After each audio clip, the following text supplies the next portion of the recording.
Sa silangan ay sumilang ang liwanag, tanglaw ng talibas sa bawat panahon. Mga kapatid na tapat at marangal, nagkakaisa sa dakilang layunin. Mula sa lahi ng mga bayaning Mason, nag-alab ang pag-ibig sa bayan. Kasama si Hermano Sinukuan na nanguna sa mithiin ng kalayaan.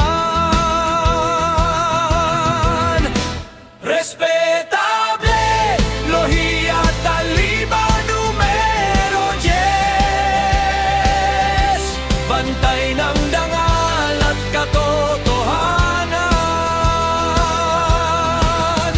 Dito hinubog ang mga mandirigma ng inang bayan at ng kalayaan.